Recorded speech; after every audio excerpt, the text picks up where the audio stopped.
All right, thank you for joining me. So for those of you who don't know, Jim was the past president of the ECBA for probably 2.5 years, Yes. something of that matter. And he really took the bull by the horns to help us grow this organization. And one of his flagship opportunities or efforts that he took on was the expo and establishing, I think, one of the first expos that the business communities had for business associations, which the others were quick to follow. So there's lots of expos now, and he's working on getting that done. Yeah, October, the first Tuesday in October. Yeah, I'm looking forward to that. That's always a good event. So I want you to get a few moments to get to know Jim. How would you describe your wealth management and financial planning business to other people? Well, I think that there's many wealth management firms out there and advisors, and really kind of what sets us apart is the experience and the dedication to customization for our clients. What we really spend a lot of time is getting to know the person, the family, the businesses, and get to know exactly where they are, where they want to go, and then try to help them get there. You know, it's really fun to visit his office off Gordy Parkway. He's got a very nice building there. He's got almost the entire second floor is your business. But I was always impressed with the generosity that he shows other business people whose business complements what he does and providing them space to grow their business, and they pass business to each other. So that's pretty admirable, I think. So how and what type of clientele does your practice attract? Well, what I've done is I've really focused on working with small businesses and their families. About 50% of my clientele are small business owners. The other 25% are hardworking employees of other businesses, and about 25% are retirees. And so it kind of runs the gamut, but I really specialize in working with and basically trying to attract small business owners. Hmm.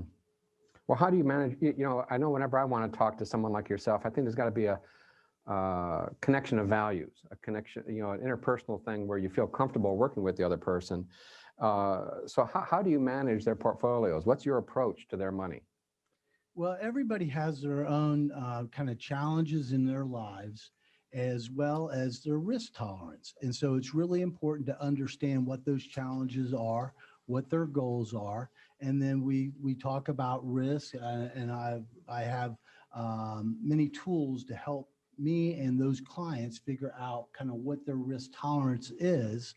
And then basically what we do is we talk about different strategies and different types of portfolios and make sure that we do a really good job of asset allocating their assets, not only into the different types of investments, but to also have the right types and combinations of accounts to be able to help them achieve whatever those goals are and overcome those challenges.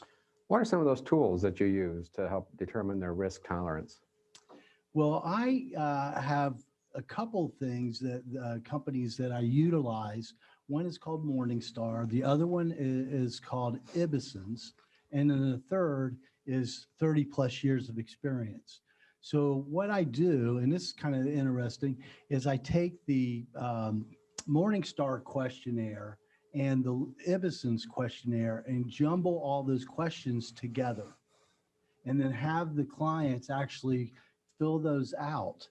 Once that I get those answers back, then I go separate them out, give them a score with Ibison's, and give them a score with Morningstar. And you'll be surprised. A lot of the questions are almost identical, but they may be worded a little bit different. And so a lot of times they will score out completely different by the two different companies. And that's where my experience and then discussing with those clients, the two different scores, and then my own analysis with them. And so they kind of get three scores, we talk it through, and then we come up with an agreement of where they should be.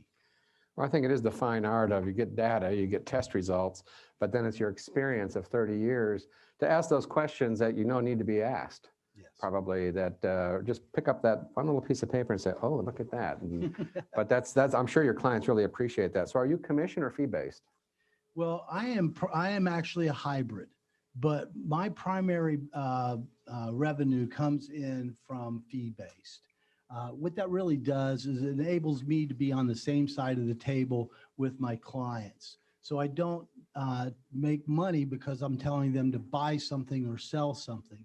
I earn my revenue through the performance of their portfolios.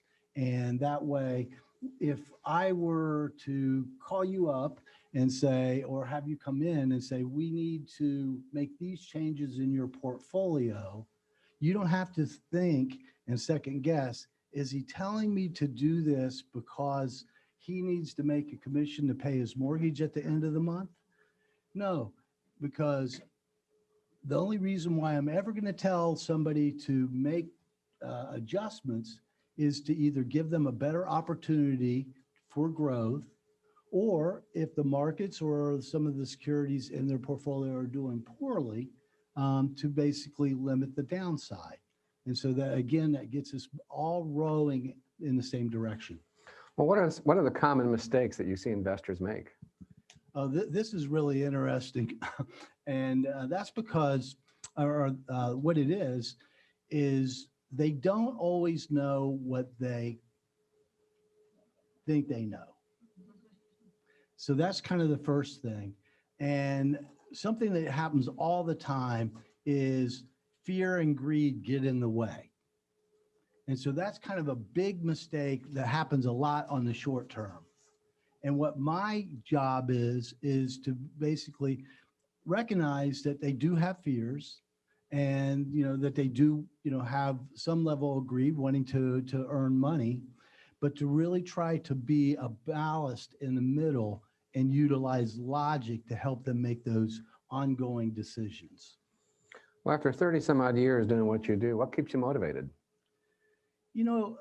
What I got into this business because I just thought it was very exciting, and that was well over 30 years ago.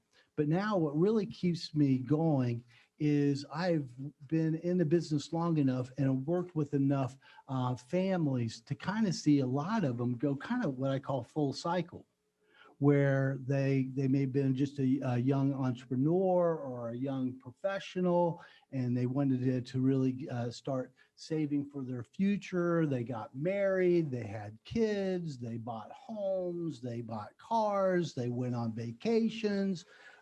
They retired, started helping their own parents, and all of those kind of things, and being able to go kind of full circle through the stages of life.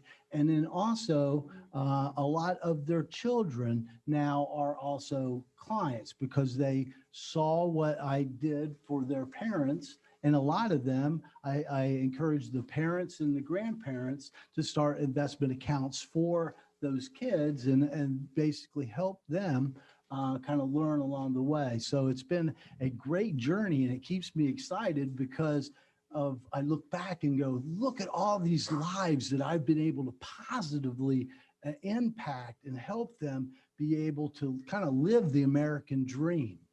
Well, that's exciting. I applaud your success and your duration. And again, I just want to express sincere gratitude for the many, many hours you've spent working in the ECBA. And I think giving you this opportunity for the people to get to know you is well worth it. So thank you for the round of Thank you, applause. Brian. Thank you.